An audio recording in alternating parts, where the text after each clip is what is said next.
First Contact Deception Fleet Commander Theros stood at the observation deck of the Vesperian mothership, his elongated fingers clasped behind his back as he gazed at the blue-green planet filling the view screen. Earth, a primitive world on the outer spiral arm of an unremarkable galaxy.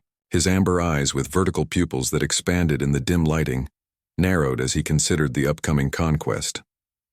"Status report," he demanded, his voice carrying the melodic, clicking undertones typical of high-ranking Vesperians. First, Officer Crixus approached, data tablet in hand. "All systems optimal, Commander. Our scans confirm previous intelligence. The humans have rudimentary satellite networks, chemical propellant weapons, and minimal off-world presence. Just a small orbital station and a handful of lunar outposts." Theros's lipless mouth curved into what passed for a smile among his species. 300 Conquest-class warships against a planet that had barely achieved spaceflight. It would be over quickly. "Their global communication systems?" he inquired. "Primitive. Mostly wireless transmissions, fiber optics, and satellite relays. Nothing that can withstand our standard communication disruption protocols." "Military capability?" "Nuclear. Weapons but no antimatter technology. No energy weapons beyond experimental laser platforms. No unified planetary defense system." Crixus scrolled through the data. "They spend most of their resources fighting each other." Theros clicked his tongue approvingly. "Perfect. Prepare the first contact protocol. Let's give them the standard ultimatum before we begin."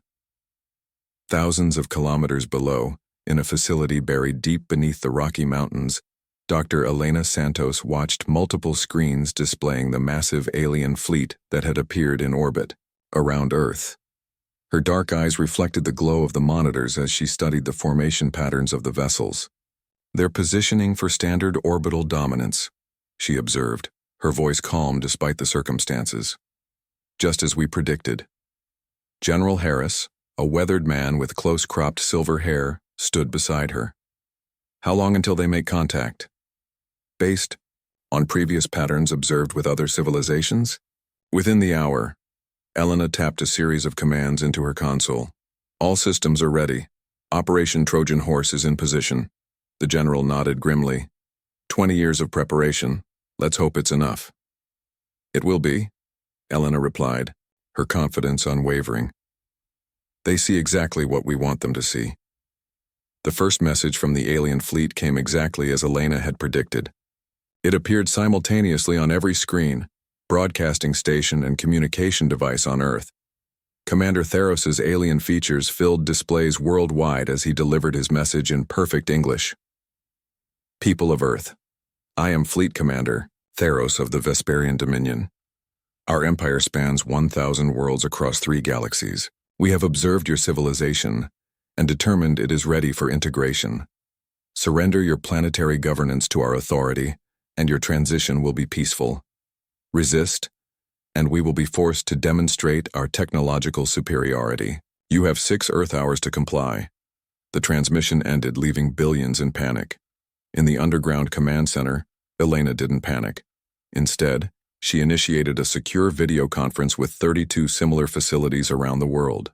On her screen appeared the faces of military leaders, scientists, and political representatives from every major nation. "It's happening exactly as we anticipated," she announced.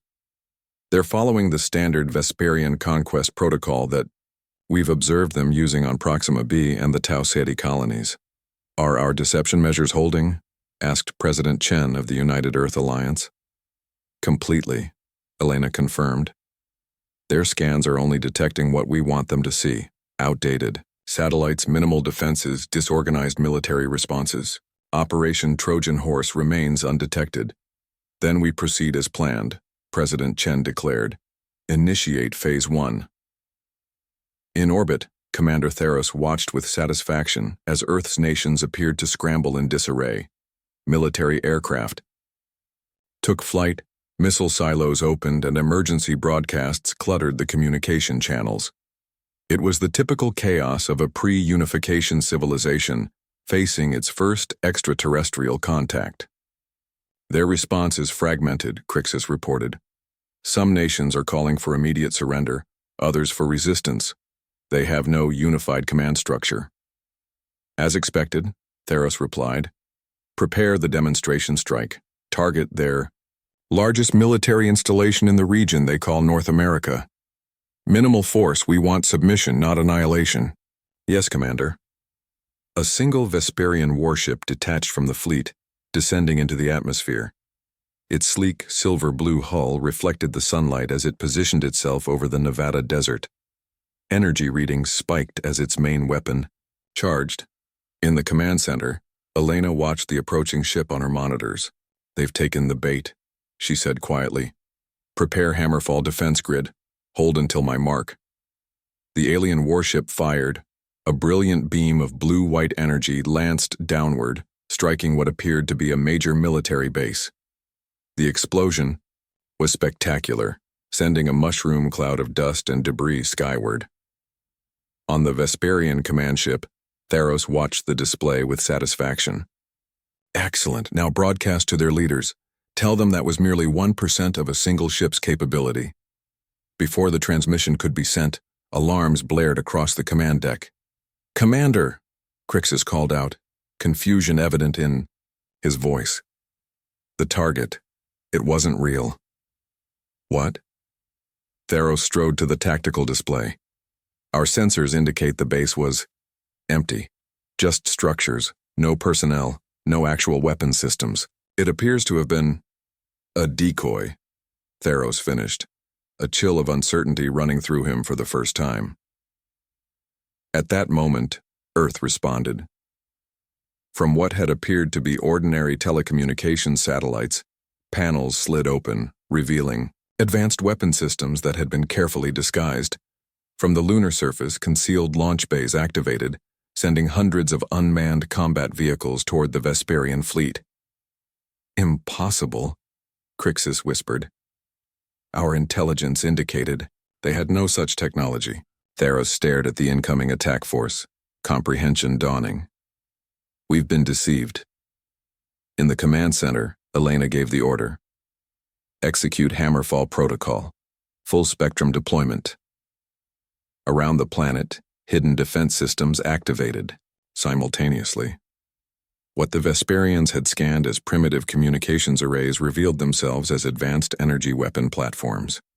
What they had dismissed as weather satellites transformed into kinetic strike systems. The single Vesperian warship that had launched the demonstration strike found itself surrounded by a swarm of small, agile Earth fighters that had launched from concealed bases. These weren't the crude jet aircraft the aliens had detected in their scans. These were next-generation aerospace vehicles with technology that should have been beyond Earth's capabilities. Return to the fleet.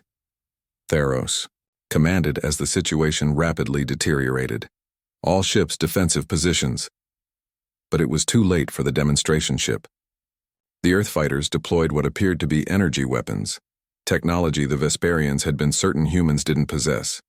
The warship's shields failed under the coordinated assault, and it plummeted toward the Pacific Ocean. In the command center, Elena watched the alien ship fall. Phase 1 complete, she reported. They've taken the bait. President Chen nodded grimly. Now they know we're not what we appeared to be. Prepare Phase 2. On the mothership, Theros paced the command deck, his earlier confidence shattered. How is this possible? Our intelligence was thorough. They're supposed to be a pre-galactic civilization. It appears, Commander, Crixus said carefully, that the humans have been concealing their true technological level. Deliberately, Theros stopped pacing, his alien features contorting in what might have been respect or anger. It was difficult to tell. They knew we were watching. They've been presenting a false image. Yes, Commander, and we've walked into a trap. Theros stared at the view screen, at the beautiful blue planet that had just revealed itself to be far more dangerous than anyone had anticipated. Recalibrate our approach, he ordered, his voice low and intense. This won't be the simple conquest we expected. These humans are more cunning than we thought. In the Rocky Mountain Command Center, Elena Santos watched the alien fleet regroup and begin to deploy in a more defensive formation. She allowed herself a small smile. They're reassessing, she reported to the assembled global leadership. Phase 2 is ready. Let's show them what humanity is really capable of. Humanity unveiled Commander Theros had never experienced failure in his 3 centuries of military service. The Vesperian Dominion had conquered hundreds of worlds, and never had they encountered such a deliberate deception. He gathered his senior officers in the mothership's war room, the holographic display showing Earth rotating slowly in the center. Our intelligence has been completely compromised, he stated, pacing around the display. The humans have technology, far beyond what our initial scans detected. They've been hiding their true capabilities possibly for decades. Strategic Officer Mevra, her scaled skin a darker shade than Theros's, studied the data scrolling across her screen. The technology they deployed against our demonstration ship matches nothing in our records for Earth. Their energy weapons bear similarities to Arcturian design, but with modifications we've never seen. Could they have received outside help? Crixus suggested. Theros shook his head. No. Our surveillance network would have detected any contact with spacefaring species. This is their own doing. He stopped, looking at the planet with newfound respect. They knew we were coming. Not just recently. They've been preparing for us or someone like us for a very long time. What are your orders, Commander? Mevra asked. Theros's vertical pupils contracted as he made his decision. Abandon the standard conquest protocol. Deploy the fleet in full combat formation. We will show these humans the true might of the Vesperian Dominion. On Earth, Dr. Elena Santos monitored the repositioning alien fleet with the practiced eye of someone who had spent her life preparing for this moment. The massive holographic display in the command center showed the hundreds of Vesperian warships moving into attack formation. They're preparing for a full-scale assault, she announced to the assembled world leaders on her screen, just as we anticipated. Are our defenses ready? President Chen asked, tension evident in her voice. Elena nodded confidently. Operation Trojan Horse has been in development since we first detected their long-range scouts 23 years ago. Every apparent weakness in our planetary defense was carefully crafted to lead them into this exact situation. General Harris stepped forward. The quantum shield network is at full capacity. Solar array defenses are charged and targeting. The Luna platforms are deployed and ready. And the Artemis protocol? President Chen inquired. Elena's expression grew solemn. Ready, but I hope we won't need it. It's the last resort. The president nodded. Very well. You have full authorization, Dr. Santos. Defend our world. The Vesperian fleet launched its attack with overwhelming force. Hundreds of energy beams lanced toward Earth simultaneously, targeting what their scans identified as key military installations, power grids, and government facilities. Then the impossible happened. Just before the beams would have entered Earth's atmosphere, they encountered an invisible barrier. The energy weapons distorted, scattered, and dissipated harmlessly against what appeared to be some kind of planetary shield, technology that should have been centuries beyond human capability. Impossible. Theros slammed his fist on the command console. They have a planetary defense shield? How could we not detect this? Crixus worked frantically at his station. The shield wasn't there until we fired, Commander. It appears to be some kind of quantum state technology that only materializes when needed. Before Theros could respond, Earth counterattacked. The concealed lunar bases revealed their true purpose, launching what appeared to be focused gravity weapons. Invisible beams distorted space itself around selected Vesperian ships, crushing their hulls as if they were caught in a giant's fist. From Earth's surface, previously hidden silos opened, sending thousands of small, fast-moving projectiles toward the fleet. Unlike conventional missiles, these weapons didn't explode. Instead, they attached themselves to the hulls of the alien ships and began systematically disrupting their systems. In the command center, Elena directed the counterattack with calm precision. Deploy the EMF disruptors, she ordered. Target their communication systems first, then propulsion. Around the world, massive electromagnetic field generators activated, sending carefully calibrated pulses toward the alien fleet. The effect was immediate. Ship after ship lost power, their advanced systems overwhelmed by the precisely targeted electromagnetic attack. On the mothership, chaos reigned. "We've lost contact with 30% of the fleet," Crixus reported, his usual composure shattered. "The humans are using electromagnetic warfare techniques that are penetrating our shields." "How is this possible?" Mevra demanded. "Their technology shouldn't be this advanced." Theros stared at the tactical display, watching as his mighty fleet was systematically disabled by what should have been an inferior civilization. Understanding dawned on him, both terrible and admirable. "They knew," he said quietly. "They've known about us, possibly about the wider galactic community for decades. And instead of announcing themselves, they watched and learned. They developed their technology in secret, always appearing primitive to outside observers. But why?" Crixus asked. "Because they anticipated this very scenario," Theros replied. "They knew that in the galaxy, advanced civilizations often conquer those they perceive as weaker. So they made themselves appear weak while building their strength. It's brilliant." A new signal came through on all channels, a direct communication, request from Earth. Theros hesitated, then accepted. Dr. Elena Santos's face appeared on the main view screen. "Commander Theros," she greeted him calmly. "I believe it's time we had a real conversation." Theros studied the human woman, noting the intelligence in her eyes. "You've been expecting us." "Not you specifically," Elena replied, "but someone like you. We detected your long-range scouts decades ago. Once we realized we were being observed, we made a decision as a planet to present ourselves as less advanced than we actually are." "A planetary-scale deception?" Theros acknowledged. "Impressive. We've spent generations developing our technology in ways that would be invisible to outside observation," Elena explained. "While appearing to focus on internal conflicts and primitive rocket technology, we were actually preparing for this day." Theros considered his options. Half his fleet was disabled, and the humans clearly had more surprises waiting. "What are your terms?" "Simple. You will leave our solar system immediately and inform the Vesperian Dominion that Earth is not a viable target for conquest. You will provide us with data on other potential threats in this sector of the galaxy.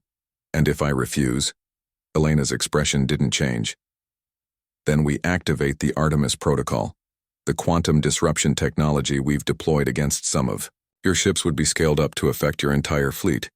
It would be unpleasant." A demonstration followed her words.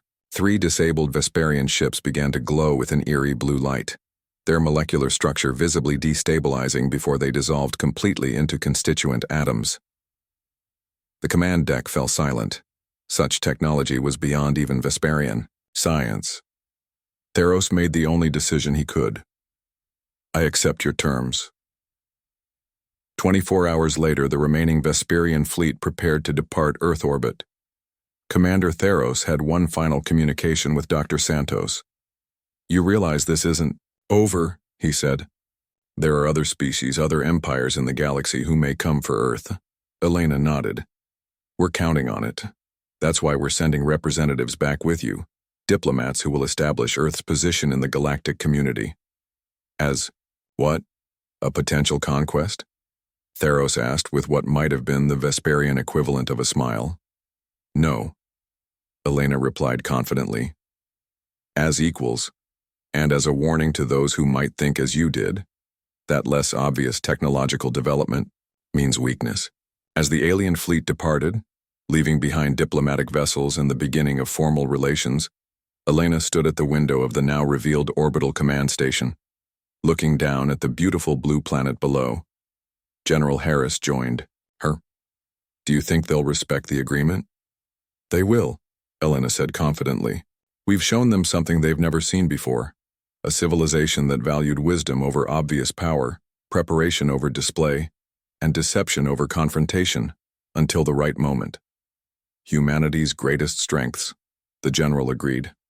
Elena nodded. "For thousands of years we've been fighting each other, learning the art of strategy, deception, and unexpected innovation. Today those skills saved us from becoming just another conquered world." The general looked out at the stars. And our place in the galaxy? Changed forever, Elena replied. The species that believed us primitive will now know the truth. Humanity is not to be underestimated. As Earth began its new chapter as a recognized galactic power, the story of how a seemingly primitive planet outsmarted one of the galaxy's most powerful empires spread throughout the stars. It became a cautionary tale among conquering civilizations. Appearances can be deceiving, especially when dealing with humans.